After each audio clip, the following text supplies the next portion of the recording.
Always roll up your blankets when you need to use them on a stand. So you got a freshly painted bumper.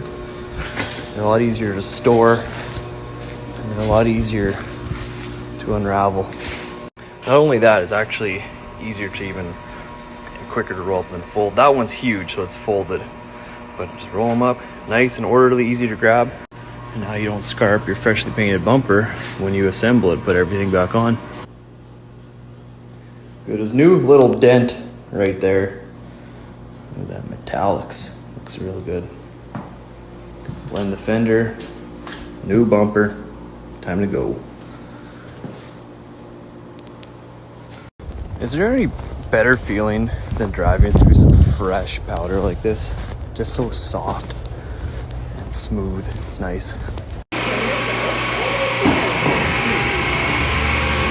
This weather sucks to keep people's vehicles clean. Kind of just park them on the side here, but yeah, at least it's clean until it hits the streets. Man, I need a beard trim and a haircut real bad, but working late. Got some priming to do. Got this little job right. Nothing crazy. Straight black. Pretty much black out of the can. I was just thinking, you know what's crazy? My thinner pail here is literally this cup. This pail's got to be, it's got to be pushing 20 years old by now. Seen some stuff. Lots of paint. If you're ever in doubt, hammer on a 4th coat. And if you ever have a pinhole, just lightly touch it with your finger, it'll fill the pinhole. Just the one on here, which is pretty good. But look at that. Had my buddy Derek handle the bodywork on this. 3 months into the trade, did a really good job here. I'm gonna close up the gate so nobody wanders in. Whoa. Anyways, I was thinking the other day, like, been slacking on getting like the aftershot of cars after I'm done spraying. I feel like I almost need like a lesson in how to film and edit videos.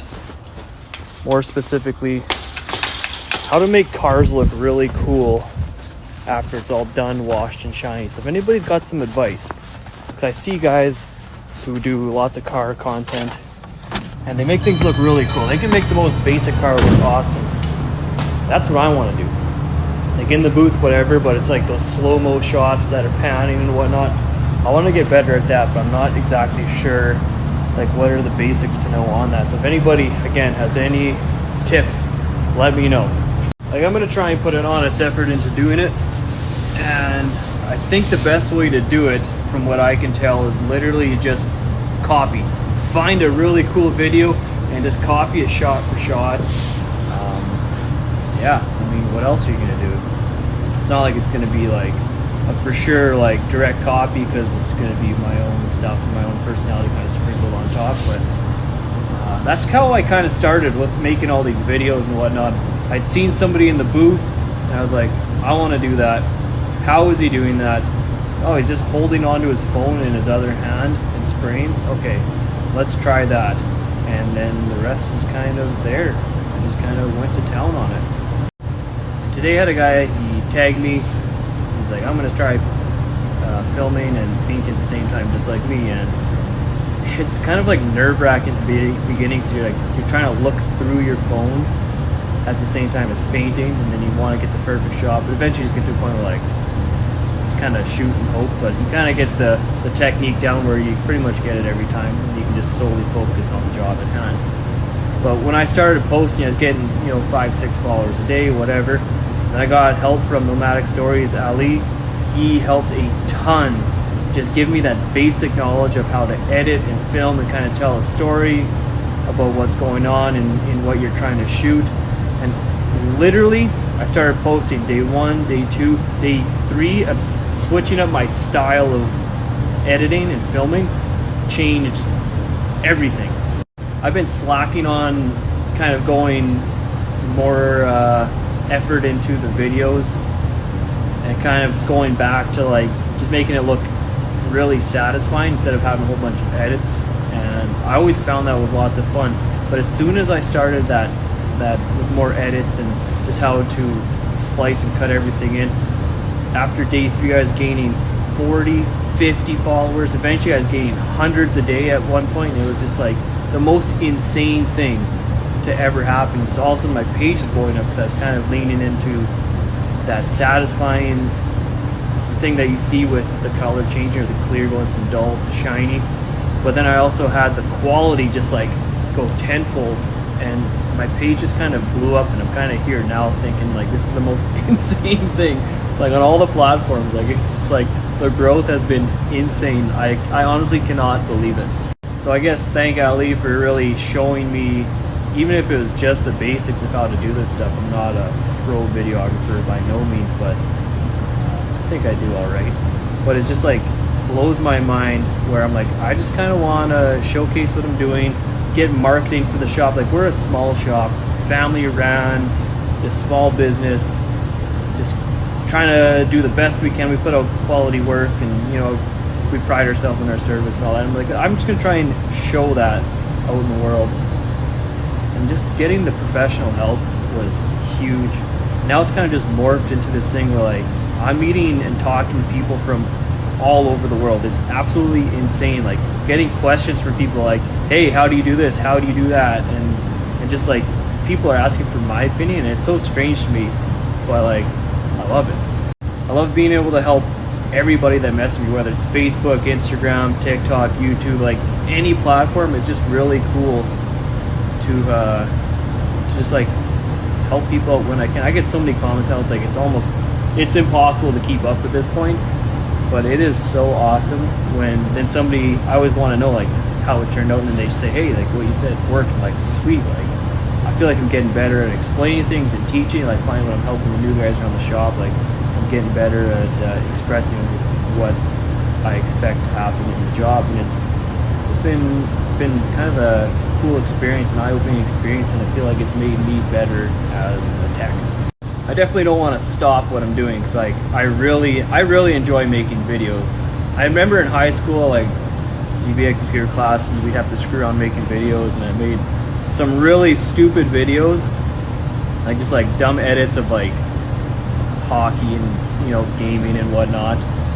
And for the time they did really good on YouTube, and I was like, I never thought anything of it, but like I really enjoyed the process of like having an idea, being creative, and then like putting it together, even though it's like horrible, like, but for the time being, like YouTube was like pretty fresh, not really a thing. Like nobody thought about like I'm gonna be a YouTuber as a career.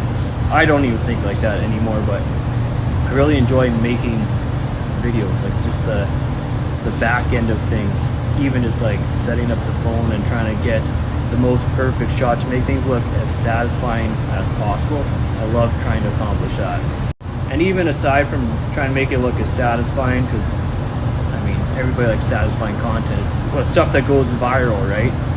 The idea of in my posts, I'd really try and like put something that's more than just a video. It's like maybe there's something that I say or I'm talking about that kind of sparks an idea in somebody's head, or they, oh, I never thought about it like that. Because I do that all the time. I watch as many painters as I can, as many body techs as I can, and I learn a ton from just watching the video. They might not even be talking about something, but I see something, I'm like, oh, that's a cool idea. Or they make a video about some sort of topic and they go, oh, I never thought about doing it that way. And I just kind of think, and I go, can I apply that to the collision industry? Because sometimes it's a car detailer, and sometimes it's a restoration guy, and sometimes it's just Joe Blow in his backyard trying to figure things out, and he has this kind of like cool, I don't know, like I don't want to say like a backyard or a negative way, but watching people who just have like the basic tools, like a hammer, a dolly, a welder, an angle grinder, you know, just like the bare bones essentials of metalwork. Or even guys painting, they're like, hey, I bought this cheap gun from Princess Auto, and I've used one. I have a gun that's $16, and it lays it down beautifully.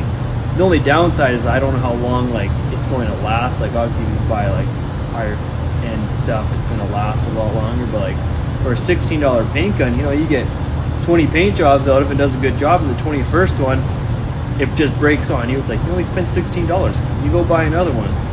So I find it really interesting just like watching everybody else. Doesn't matter if it's like a backyard or it's like the highest end. Like I only work on the most luxury vehicles in the world.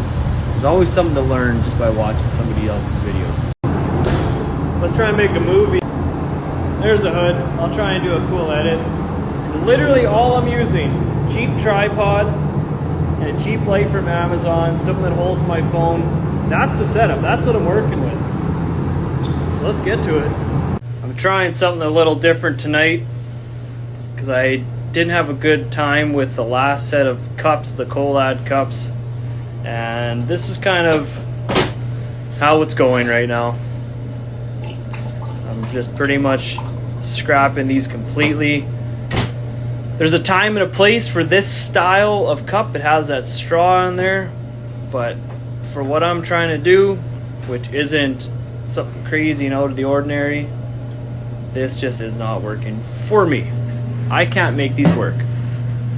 I don't think it's, well, we'll call it a failure of product and failure of me. Because I can't make these straw type cups work. Like, there's kind of like this online saga of me trying to get a replacement cup for the SATA RPS cups because they're expensive, but they are really, really good. And me being me, I like finding the best bang for your buck. And so far, SATA RPS is best bang for your buck. And I know of a few other companies that have stuff. There's 3M, there's Merca, there's WTP. I mean, I just tried some DeVilbiss stuff. I'm not going to go back to the other DeVilbiss D cups because those things I know they work, but like they're so big and clunky. Like, I don't want to do that. So I mean, aside from those three brands, like, any other suggestions? Does anybody have any suggestions of what cups I should try? Around on a break. And a little McRib for supper and a little bit of Kenny Hot's commentary on Kenny versus Benny. I think they're going on the obese episode, so I guess this meal is fitting.